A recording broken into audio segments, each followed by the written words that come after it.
5 नवंबर 1991 के दिन कमल हसन की एक मूवी रिलीज हुई ना, जो रीजनल सिनेमा में इतनी क्लासिक बन गई कि उस फिल्म की शूटिंग जिस गुना केव्स में हुई थी ना, वह गुना केव एक टूरिस्ट स्पॉट बन गई।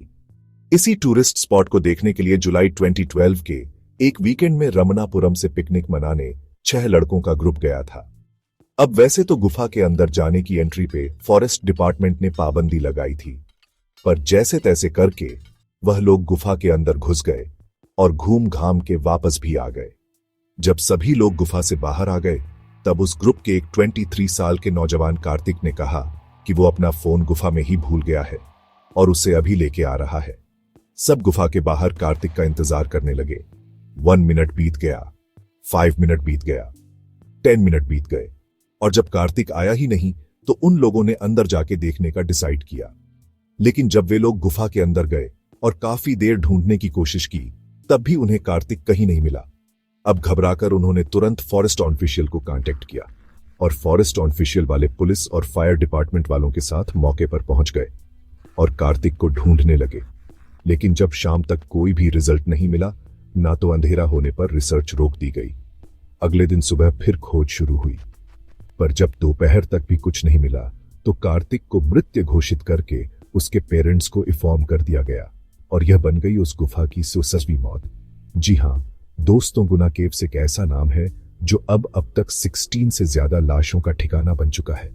मगर एक घटना यहां पर ऐसी भी घटी थी जिसने सरकार को जागने और प्रशासन को हिलने पर मजबूर कर दिया था। आखिर क्या थी घटना, और क्या उस घटना में वो बंदा जिंदा बचा? आज के इस वीडियो में हम इसी के ऊपर बात करने वाले हैं। तो हेलो गाइस, मैं हूं कौशिक और चलिए शुरू करते हैं एक और नए एपिसोड को। 3 सितंबर 2006 के दिन सुभाष, जो कि एक कंस्ट्रक्शन वर्कर था, वह अपने 9 दोस्त सुजीत, अभिलाष, सीजू, जॉन, अनिल, जोसेफ, कृष्णा कुमार, सुमेश, सिख, शॉन, जॉन, सीजू, डेविड और प्रसाद पीएस के साथ तमिलनाडु में मौजूद गुना केव्स घूमने गया। गुना केव्स, जिन्हें वहां के लोग रीजनल भाषा में कोढ़ाई कनाल भी बुलाते हैं, एडवेंचरस लोगों को हमेशा से अट्रैक्ट करती रही है। और इसका एक कारण इस जगह का दूसरा नाम भी है, जो है द डेविल्स किचन। और ऐसा इसीलिए है क्योंकि इन गुफाओं के नीचे और क्या क्या मौजूद है और इसका असल इतिहास क्या है, यह कोई नहीं जानता। ऊपर से यह गुफा दर्जनों लोगों की जान जाने का कारण भी बन चुकी है, जिस वजह से इसे मौत की गुफा और यहां के लोकल प्रेत बाधित भी मानते हैं। कमल हसन की मूवी से यही रिलेटेबिलिटी और इसी मिस्टीरियसनेस के चलते वो यंग फ्रेंड्स का ग्रुप उस दिन इस जगह पे घूमने के लिए आया। अब खतरनाक नेचर के चलते ना वहां के कुछ एरियाज में उस समय भी जाने से मना किया जाता था। लेकिन आखिर 10 जवान लौंडों का ग्रुप फ्रेंड्स ट्रिप पर कहां नियम मानते हैं। वो सब बिंदास घूम रहे थे और एंजॉय कर रहे थे कि तभी एक छोटे से रेविन, यानी कि एक तरह के गड्ढे को पार करते हुए ना उनमें से एक दोस्त सुभाष नीचे गहरी गुफा में गिर गया और उस इलाके में पूरी तरह सन्नाटा फैल गया। सुभाष के नीचे गिरते ही उसके दोस्त ऊपर से चिल्लाकर उसे बुलाने लगे, लेकिन जब नीचे से उनके दोस्त ने कोई भी आवाज नहीं दी तो वो सब घबरा गए। उन्हें लगा कि कहीं उनके दोस्त की जान तो नहीं चली गई, जिस वजह से उनमें से कुछ दोस्त वहीं रुक गए पल पल की खबर के लिए, जबकि कुछ दोस्त सीधा पुलिस स्टेशन गए पुलिस के पास मदद मांगने के लिए। पुलिस को पता था कि उस एरिया में फेंस लगी थी और वह जगह प्रोहिबिटेड टू एंटर थी, और चूंकि उस इलाके में पहले ही काफी सारे लोग जान गंवा चुके थे और कभी भी कोई जिंदा सरवाइव करके बाहर निकल ही नहीं पाया था, इस वजह से उन्होंने इस केस को बिल्कुल भी सीरियसली नहीं लिया और एक रेगुलर इंस्पेक्शन मानकर उन दोस्तों के साथ लोकेशन पे पहुंच गए। अब इधर पुलिस के पहुंचने से पहले उन दोस्तों को सुभाष की मदद के लिए चिल्लाने की आवाज सुनाई दी और उन्हें इस चीज की तसल्ली मिली कि उनका दोस्त एटलीस्ट जिंदा तो है। पुलिस वाले मौके पर पहुंचे, लेकिन चूंकि उनके पास कुछ ना तो खास इक्विपमेंट्स थे ना एक्सपर्टीज थी, और जैसा कि वेरियस टेस्टिमोनियल्स में कहा जाता है कि उनका इस केस में उस गुफा की कहानियों की वजह से कोई भी इंटरेस्ट नहीं था, इस वजह से वो ज्यादा मदद भी नहीं कर पाए। जिसके बाद मदद के लिए फायर सर्विसेज और फॉरेस्ट डिपार्टमेंट से संपर्क किया गया। उनसे पूरी बात की गई, उन्हें पूरा इंसिडेंट बताया गया और रेस्क्यू मिशन चलाने की अपील की गई। अब एक के बाद एक जब ढेर सारी दमकल की गाड़ियां वहां पर इकट्ठा होने लगी तो लोकल्स की भीड़ भी जमा हो गई और देखते ही देखते यह मिशन आसपास के इलाकों में चर्चा का विषय बन गया। अब चूंकि उस वक्त शाम भी होने लगी थी और गहराई में होने के कारण गुफा में भी बिल्कुल पिच ब्लैक अंधेरा फैला हुआ था। जहां कुछ भी दिख नहीं रहा था। ऊपर से बहुत सी उस जगह को लेकर अवाएं भी थी। इस वजह से कोई भी रेस्क्यू पर्सनल उस गुफा के अंदर सुभाष को बचाने के लिए घुसने को तैयार ही नहीं था। अब एक कारण यह भी था कि गुफा कितनी गहरी है, इसका किसी को भी कोई आइडिया नहीं था, जिस वजह से वो रस्सी से सुभाष तक पहुंच भी पाएंगे या नहीं, ये भी अनश्योर था।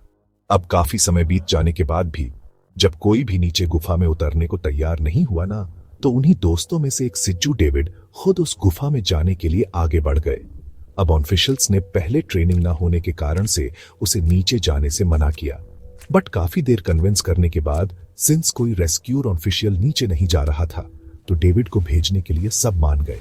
डेविड एक 50 फुट की रस्सी के सहारे गुफा के नीचे उतर गया, मगर फिर भी उसे शुभ हास का कोई भी नामो निशान नहीं मिला, जिसके बाद उसने रस्सी में और रस्सी जोड़ने के लिए कहा ताकि वो और नीचे जा सके। अब वहां खड़े ऑफिशियल्स ने ऑब्जेक्ट किया, क्योंकि गहराई और कितनी नीचे हो इसका कोई भी आइडिया नहीं था। लेकिन डेविड ने आवाज लगाई कि वो अपने बचपन के दोस्त के बिना यहां से जाने की सोच भी नहीं सकता, और ऊपर आने से उसने मना कर दिया। एट दी एंड हार मानकर ऑफिशियल्स ने उस रस्सी में एक और रस्सी जोड़ी और डेविड और नीचे जाने लगा, जहां करीब 80 फीट की गहराई पे उसे अपने बचपन का दोस्त सुभाष दिखा। सुभाष को देखते ही डेविड उस तक पहुंचा, उसके शरीर के चारों तरफ रस्सी बांधी और फिर ऊपर मौजूद सभी ऑफिशियल्स और सुभाष के दोस्त रस्सी को खींचते हुए उन दोनों को ऊपर ले आए, और ऊपर आते ही सुभाष को तुरंत हॉस्पिटल भेजा गया, जहां फॉर्चुनेटली उसकी जान बच गई। इस इंसिडेंट के कुछ महीनों बाद सीजू ने मीडिया के सामने कहा था कि उस गुफा में अपनी आखिरी सांसें लेने वाले ना जाने कितने लोगों की जान बचाई जा सकती थी अगर कोई बस उनकी मदद करने वाला वहां पर होता तो। और सीजू की इसी बहादुरी के लिए करीब 2 साल बाद साल 2008 में उसे जीवन रक्षा पदक से भी सम्मानित किया गया था।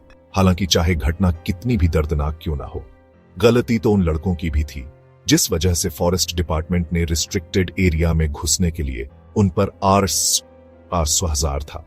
साल 2007 और 2009 में प्रशासन के सामने इस बात का प्रपोजल रखा गया था कि इस इलाके के चारों तरफ एक फेंस खड़ी की जाए और सेफ्टी ग्रिल्स लगाई जाए, पर यह भी खतरनाक हादसों का अंत साबित नहीं हुआ, जैसा कि हमने साल 2012 में उन गुफाओं की बलि चढ़ चुके कार्तिक के इंसिडेंट में देखा। हालांकि यह इलाका केवल मौत का कुआं ही नहीं है, बल्कि साल 2016 में जब कुछ यंग एक्सप्लोरर इस इलाके को घूमने आए थे ना, तो उन्होंने एक गुप्त तहखाना खोज निकाला था, जिसमें प्राचीन काल की बहुत सी तस्वीरें मौजूद थीं, जो इस जगह के रहस्य को और भी ज्यादा गहरा कर देता है। आखिर इसका इतिहास क्या रहा होगा? लेकिन इसी क्यूरियोसिटी के साथ इस जगह पे जाना अपने आप में एक बहुत बड़ा रिस्क भी है। अभी साल 2017 में ही कई सारे स्टूडेंट्स गए तो इस जगह को घूमने के लिए ही थे, लेकिन वो सब के सब रहस्यमय रूप से यहां अपनी जान गंवा बैठे। 1950 के दशक में मदुरई का एक व्यापारी भी इन्हीं गुफाओं में फिसलकर चल बसा था, जहां उसका शरीर अगले दिन इन गुफाओं से 500 फीट नीचे मिली थी। इसी तरह एक बार क्या हुआ था कि करीब 12 स्टूडेंट्स इस जगह को एक्सप्लोर करने के लिए इन गुफाओं में घूम रहे थे, लेकिन इन गुफाओं में जाने के बाद वो कभी भी वापस ही नहीं आए, और उनके साथ क्या हुआ यह आज भी कोई नहीं जानता। लगातार घटने वाली इन्हीं घटनाओं की वजह से सरकार और प्रशासन ने इस इलाके को घूमने वाली जगह से बिल्कुल कट कर दिया है, और अब इन गुफाओं का शायद ही कोई खतरनाक हिस्सा टूरिस्ट के लिए खुला हुआ होगा। अब अगर आप इस जगह पे जाएंगे भी ना, तो सेफ्टी के लिए जगह जगह ग्रिल्स लगा दी गई है, ताकि फिर कोई जाने अनजाने में अपनी बेशकीमती जिंदगी ना खो दे। वैसे क्या आप भी किसी ऐसे खतरनाक जगह के बारे में जानते हो? हमें नीचे कमेंट सेक्शन में लिखकर जरूर बताना। अगर वीडियो पसंद आया तो इस वीडियो को लाइक करने के साथ साथ अपने दोस्तों के साथ जरूर शेयर करना। अगर आप नए चैनल पे तो इस चैनल को सब्सक्राइब करने के साथ साथ नोटिफिकेशन बेल को ऑन कर देना। अब अगर आपको ये वीडियो पसंद आई ना, तो मैं आपको रिकमेंड करूंगा कि आप अगली वीडियो इसे जाकर जरूर देखना, जिसमें हमने बात किया है थाईलैंड में हुए केव रेस्क्यू के बारे में, जिसमें काफी सारे टीनेजर बच्चे एक केव के अंदर फंस गए थे। 18 दिनों के लिए उनके पास खाने की कोई भी चीज नहीं थी, ना ही उनके पास कोई लाइट का सोर्स था, और ना ही कुछ 18 दिनों तक वो लोग कैसे जिंदा बचे और कैसे उन्हें रेस्क्यू किया गया। इस पूरी कहानी को जानो इस वीडियो में जाकर, कि बहुत ही इंटरेस्टिंग है। मैं मिलता हूं आपको नेक्स्ट एपिसोड के साथ। तब तक के लिए बाय, जय हिंद।